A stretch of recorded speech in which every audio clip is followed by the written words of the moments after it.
দীর্ঘ সময় ফাইটিং আর ইউনচাইয়ের এমন আকস্মিক বেঁচে ওঠা সব মিলিয়ে নিতে না পেরে সে সেন্সলেস হয়ে পড়ে। তাই ইউনচাই টেলিপোর্টেশনের মাধ্যমে লিওনকে তার বাসায় নিয়ে যায় আর পালহো আহত অবস্থায় লেবে ফিরে আসে। আমরা দেখি তার হাতের অবস্থা খুবই খারাপ ছিল। এমনটা হয়েছে তার অতিরিক্ত পাওয়ার ব্যবহারের কারণে। এই উন্ডারকিন্ডার বা সুপার হিউম্যানেরা যত বেশি তাদের পাওয়ার ইউজ করবে তত বেশি পার্শ্ব প্রতিক্রিয়া দেখা দিবে। তো সেখানে হুরান আর জোরানও উপস্থিত ছিল। জোরান এই দুজনকে বকাঝকা করছিল, কেননা ওরা দুজনেই প্রয়োজনে অপ্রয়োজনে নিজেদের পাওয়ারের অতিরিক্ত ব্যবহার করে। তবে জোরান কিন্তু এই দুজনের মতো ছোটখাটো ব্যাপারে তার পাওয়ার ইউজ করে না। সে চলে গেলে পালহো হুরানকে জিজ্ঞাসা করে, তোমার কি মনে হয় ওই হারামিটা আমাদের কাছে ফিরে আসবে? সেইখানে লিওনের কথা বলছিল। হুরান বলে তার তো অন্য কোথাও জায়গা নিয়ে যাওয়ার জন্য। তারপর পালহো বলে, তোমাকে দেখে এমন কেন মনে হয় যে তুমি তাকে নির্দোষ বলে ধরে নিচ্ছ? কারণ সে দেখতে অনেক কুল। এটা বলেই হুরান চলে যাচ্ছিল। তখনই তার চোখ পড়ে পাশের একটি সেলে। এটি বর্তমানে ফাঁকা হলেও একটা সময় লিওনকে এই সেলেই রাখা হয়েছিল। ছোটবেলায় লিওন ভীষণ একাকিত্ব বোধ করত, তাই পাশের সেল থেকে হুরান ইলিউশনের মাধ্যমে সেখানে সামুদ্রিক জগতের ভীষণ ক্রিয়েট করত। তাতে লিওনের একাকিত্ব বোধ আর মন খারাপ অনেকটাই কেটে যেত। তার আনন্দ দেখে হুরানও বেশ খুশি হতো। আসলে ছোটবেলা থেকেই লিওনের উপর তার অন্যরকম ভালো লাগা কাজ করত। যাই হোক, আমরা দেখি পালহোর মতো লিওনেরও কিছু সাইড ইফেক্ট দেখা দেয়। ঘুমের মধ্যে মাকে কল্পনা করে সে ইমোশনাল হয়ে পড়ে। ফলে নিয়ন্ত্রণ হারালে ঘরের সকল জিনিসপত্র হাওয়ায় ভাসতে থাকে। লিওন ইউনচাইয়ের হাত ধরে মাকে ডাকছিল। মাথা মোটা ইউনচাই তো বলে ওঠে, তুমি কোনোভাবেই আমার ছেলে হতে পারো না। এটা বলে সে চলে যাচ্ছিল, কিন্তু লিওনের চোখে পানি দেখে তার অনেকটাই মায়া হয়। সে কোনোভাবে উড়ন্ত ব্যাগ থেকে টিস্যু বের করে তার চোখ মুছে দেয়। ইউনচাই বলে, তুমি একা একা বড় হলেও ভালো একজন মানুষ হয়েছ। এরপর সে বাড়ি ফিরে যায়। দাদির চোখ ফাঁকি দিয়ে সে চুপে চুপে রুমে ঢুকছিল, কিন্তু তবুও তিনি দেখে ফেলেন। তিনি জিজ্ঞাসা করেন, গতকাল থেকে তুমি কোথায় ছিলে? খারাপ কিছু ঘটেনি তো? ইউনচাই কোনোভাবে মিথ্যা বলে দাদির সামনে থেকে কেটে পড়ে। আসলে ডিটেকটিভ গতকালকে ফাইটিং স্পটে গিয়ে রক্ত দেখে বুঝে গিয়েছিল যে এখানে খারাপ কিছু ঘটেছে, তাই দাদি এরকম বিচলিত ছিল। এদিকে লিওন ঘুম থেকে উঠে দেখে ইউনচাই তার সব চেয়ার টেবিলের পাগুলোতে বল কেটে লাগিয়ে দিয়েছে, যেন ঘুমের মধ্যে নিয়ন্ত্রণ হারালে পাওয়ারের কারণে সকল জিনিস কাঁপাকাঁপি করলেও শব্দ না হয়। নিজের খেয়াল রাখতে বলে সে টেবিলের উপর একটা চিরকুটো রেখে যায়। সিন কাট হলে আমরা দেখি এই তিনজন পরদিন সকালে এসে সিটি অফিস পরিষ্কারের কাজে লেগে পড়ে। ওরা এখানে শুধুমাত্র ইশারায় কথা বলে, কেননা লিওন তাদেরকে মুখ বন্ধ রাখতে বলেছিল। ইউনচাই, কাং আর কিয়ংহো তার কথা মতোই চলছে, যেন সে তাদেরকে পাওয়ার নিয়ন্ত্রণ করার ব্যাপারে সাহায্য করে। আমরা দেখি ছদ্মবেশে হুরানো সেখানে ছিল। তো লিওন এই তিনজনকে একটি রুমে নিয়ে গিয়ে বলে, সবার আগে বের করতে হবে কখন তোমাদের পাওয়ার অ্যাক্টিভ হচ্ছে আর কখন যাচ্ছে। এসব নিজেদেরকেই নোটিস করতে হবে। তখন ইউনচাই জানায়, আজকাল তার ভিতরে কোনো অস্থিরতা ফিল হচ্ছে না। যা কিছুই ঘটে যাক, সে একটুও চমকায় না বা ভয় পায় না। লিওন আচমকা ভয় দেখানোর চেষ্টা করলে দেখা যায় বাকিরা ভয় পেলেও ইউনচাই একটুও চমকায় না। এবার সে কাং আর কিয়ংহোর হাত ধরে তাদের সম্পর্কে জানতে চায়। কিয়ংহো বলে, আমি খেয়াল করেছি যখনই কাং কান্না করে তখনই তার পাওয়ার অ্যাক্টিভ হয়। তাই লিওন তাকে যে কোনো উপায়ে কাঁদাতে বলে। তাকে ইমোশনালি হার্ট করার জন্য কিয়ংহো বলে, আর কতদিন তুমি ইউনচাইয়ের বাসায় এভাবে পেঁয়াজ কেটে দিন পার করবে? এটা তো কোনো জীবন না। আমাকে দেখো, একসময় হেসিয়ং এর বিশ্ববিদ্যালয়ের টপার ছিলাম আমি, আর এখনো জীবনে অনেক উন্নতি করে যাচ্ছি। তোমার মতো পেঁয়াজ কেটে জীবন পার করছি না। সে কাংকে কাঁদাতে গিয়ে বরং অপমান করে রাগিয়ে দেয়। আমরা কিন্তু আগেই জেনে এসেছি যে রেগে গেলে কাংমিয়ার পাওয়ার অ্যাক্টিভ হয়ে যায়, তো এখানে সেটাই হয়। আর ওই যে ভার্সিটির টপার হবার কথাটা মিথ্যা ছিল। মিথ্যা বলাতে কিয়ংহোর পাওয়ারও অ্যাক্টিভেট হয়ে পড়ে। লিওন এই ব্যাপারগুলো নোটিস করে, তবে পাওয়ার নিয়ন্ত্রণ করতে না পেরে এই দুজন তার হাতের 12টা বাজিয়ে দেয়। কিয়ংহো মিথ্যা স্বীকার করার পর তাদের পাওয়ারও ভ্যানিশ হয়ে যায়। তাতে লিওনের হাত এবারের মতো রক্ষা পায়। এদিকে ইউনচাই রুমের মাঝে এক ঝাঁক তেলাপোকা দেখতে পাই। এখানেই আমরা প্রমাণ পাই যে শুধু মেয়েরাই নয়, ছেলেরাও তেলাপোকা দেখে ব্যাঙের মতো লাফিয়ে ওঠে। যাই হোক, সামুদ্রিক জগতের ভীষণ দেখে লিওন বুঝতে পারে যে এসব কিছু হুরানের কাজ। সে বাহিরে হুরানের সাথে কথা বলতে চায়। লিওন তাকে জিজ্ঞাসা করে, তুমি কি ইমর্টালের খুঁজে এসেছো? এটার কোনো উত্তর না দিয়ে হুরান বলে, তুমি এই বলদগুলোর সাথে কি করছো?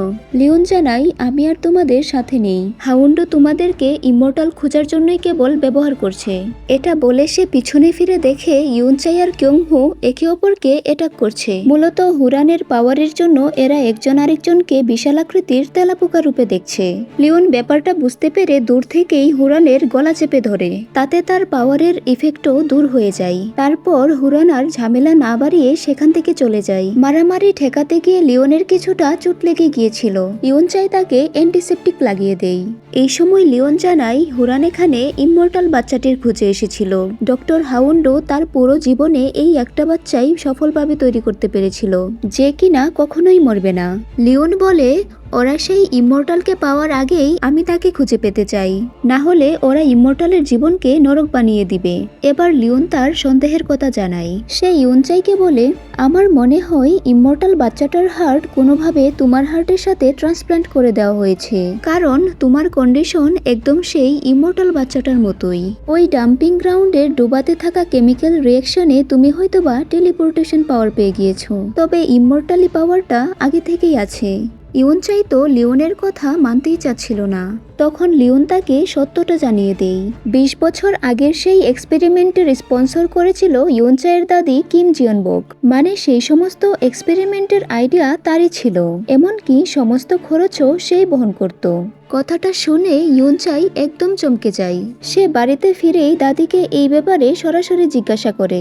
মিস কিম অর্থাৎ দাদিমা তাকে কিছু গোপন না করে জানিয়ে দেয় যে ল্যাবের দুর্ঘটনার দিনে ইমমর্টাল বাচ্চাটার মাথার উপরে একটা পাথর পড়ে বাচ্চাটা মরে গেলেও সে আবারও জেগে ওঠে। ল্যাবের এক সায়েন্টিস্ট জানায়, বাচ্চাটার ব্রেনের অর্ধেক ড্যামেজ হয়ে গেছে। ইমমর্টালিটির জন্য ছেলেটা হয়তো বেঁচে থাকবে ঠিকই, কিন্তু তার ব্রেন আর রিকভার হবে না। তাই সায়েন্টিস্ট তার হার্টটা অন্য কারো শরীরে ট্রান্সপ্লান্ট করার পরামর্শ দেয়। ইউনচাই অসুস্থ থাকায় মিস কিম ইমমর্টালের হার্টটা ইউনচাইয়ের হার্টের সাথে রিপ্লেস করে দেয়। কথাটা শুনে সে অনেক বেশি ইমোশনাল হয়ে পড়ে। তারপর ইউনচাই লাইব্রেরিতে গিয়ে 20 বছর আগের পেপার থেকে লেবের সেই দুর্ঘটনার নিউজগুলো বের করে। বাইরে থেকে ওটা একটা অনাথাশ্রম থাকলেও ভেতরে চালানো হতো ওন্ডোর সিক্রেট ল্যাব। সেই দুর্ঘটনায় প্রায় 50টা বাচ্চা মারা গিয়েছিল। নিউজ পেপারে আহত বাচ্চাদের ফটোও ছাপা হয়। সেখানে ইমমর্টাল বাচ্চাটির ফটো দেখতে পেয়ে ইউনচাইয়ের খুব গিল্টি ফিল হতে থাকে। এই সব কিছুর জন্য সে নিজেকেই দায়ী মনে করছিল। সেই সাথে তার দাদিমা যে এতটা ঘৃণ কাজ করতে পারবে সেটাও সে মেনে নিতে পারছিল না। এই মানসিক বিষাদ নিয়ে সে দিশেহারার মতো রাস্তায় রাস্তায় ঘুরতে থাকে। জানালা দিয়ে লিওন সেটা দেখতে পায়। সে আড়াল থেকে ইউনচাইয়ের খেয়াল রাখে। তো পুরোটা দিন ইউনচাই কাঙের বাড়িতে শুয়ে থেকেই কাটিয়ে দেয়। পরদিন সকালে সে কথা বলার জন্য সোজা লিওনের বাড়িতে চলে যায়। লিওন যতটা সম্ভব তাকে মেন্টালি সাপোর্ট দেওয়ার চেষ্টা করে। ইউনচাই না থাকায় দাদিমা ভীষণ কষ্ট পাচ্ছিল। তিনি কাঙের মাধ্যমে ইউনচাইয়ের জন্য অনেকগুলো খাবার পাঠায়। দাদিমার পাঠানো এত সব খাবার দেখে ইউনচাই আবেগ আপ্লুত হয়ে কাঁদতে শুরু করে। ওদিকে দাদিমারও একই অবস্থা। তিনি এই বয়সেও নাতির কথা মনে করে বাচ্চাদের মতো কাঁদছিলেন। এই দৃশ্যটা এতটাই ইমোশনাল যে তাদের সাথে সাথে দর্শকরাও কান্না করতে বাধ্য। যাই হোক, তারপরে ইউনচাই দাদিমার কাছে ফিরে যায় এবং তাদের মধ্যকার রাগ অভিমান ঠিক করে নেই। তবে ইউনচাই বলে, এসব কিছু ভুলে থাকার জন্য আমি কয়েকটা দিন বাড়ি থেকে দূরে থাকতে চাই। এটা বলেই সে কাংকে সাথে নিয়ে থাকার উদ্দেশ্যে লিওনের বাসায় গিয়ে ওঠে। ইউনচাই লিওনকে বলে, একটা ছেলে আর মেয়ে একা বাসায় থাকাটা ভালো দেখায় না, তাই আমি সাথে করে কাংকে নিয়ে এসেছি। লিওন বেচারা তাদেরকে কিছু বলতেও পারছিল না। তবে সে এটা ভেবে খুশি হয়ে যাচ্ছিল যে সে অন্তত কিয়ংহোর হাত থেকে রক্ষা পাচ্ছে। তার এই খুশি কিন্তু বেশিক্ষণ টিকে না। পরদিন অফিসে যাওয়ার পর সে কলের মাধ্যমে জানতে পারে যে ইতিমধ্যে কিয়ংহো তার বাসায় গিয়ে হাজির। লিওন এবার তাদের তিনজনকে নিয়ে আবারও সেই কন্টেনারের ভিতরে যায় সুপার পাওয়ার নিয়ে আলোচনা করার জন্য। তো কথা বলার সময় লিওন ইউনচাইকে বারবার একই প্রশ্ন করায় সে বিরক্ত হয়ে যায়। সেই সাথে পিপাসা পেয়েছে বলে কাঙের হাত থেকে সে পানি মনে করে কফি কেড়ে নিয়ে খেয়ে ফেলে। চিনিযুক্ত কফিতে ইউনচাইয়ের অ্যালার্জি থাকায় হঠাৎ করে তার হার্টবিট অনেক বেড়ে যায়। এমন হাইপার হয়ে যাওয়ায় তার টেলিপোর্টেশন পাওয়ারও নিয়ন্ত্রণ হারিয়ে ফেলে। ফলে সে অনিচ্ছাকৃতভাবে ক্রমাগত এক জায়গা থেকে অন্য জায়গায় টেলিপোর্ট হতে শুরু করে, কখনো 4 বান্ধবী কিংবা 4 বন্ধুর মাঝখানে, আবার কখনো টিভি চ্যানেলের লাইভ পডকাস্টে, এমনকি টেলিপোর্ট হয়ে সে বিশাল সমুদ্রের মাঝখানেও চলে গিয়েছিল।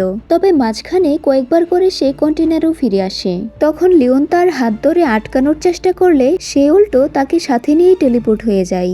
দেখা যায় সে লিওনকে সমুদ্র সৈকতে রেখে একাই চলে আসে। ইউনচাই বারবার সেখানে ফিরে গিয়ে লিওনকে নিয়ে আসার চেষ্টা করে, কিন্তু কোনোভাবেই সে লিওনের হাত ধরতে পারে না। তার আগেই ভ্যানিশ হয়ে যাচ্ছিল। লিওন বুঝতে পারে এটা ইউনচাইয়ের একটা দুর্বলতা। তো উপায় না পেয়ে সে কোনোভাবে নিজেই বাসায় পৌঁছে যায়। সে দেখে ইউনচাই তাকে ওই অবস্থায় ফেলে এসে এই দুজনের সাথে দিব্যি মজা করছে। লিওনের বাসায় ফিরে আসার আনন্দে ইউনচাই তার জন্য একটি কেক কিনতে যায়।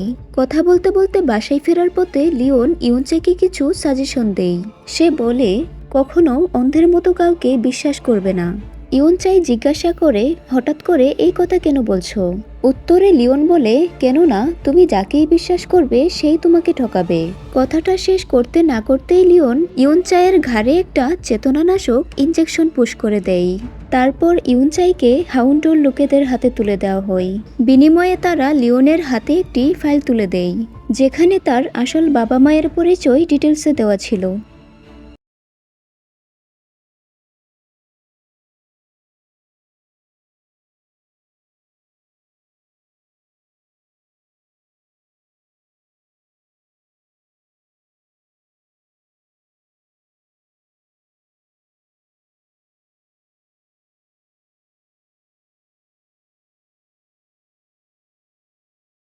যেখানে তার আসল বাবা মায়ের পরিচয় ডিটেলসে দেওয়া ছিল।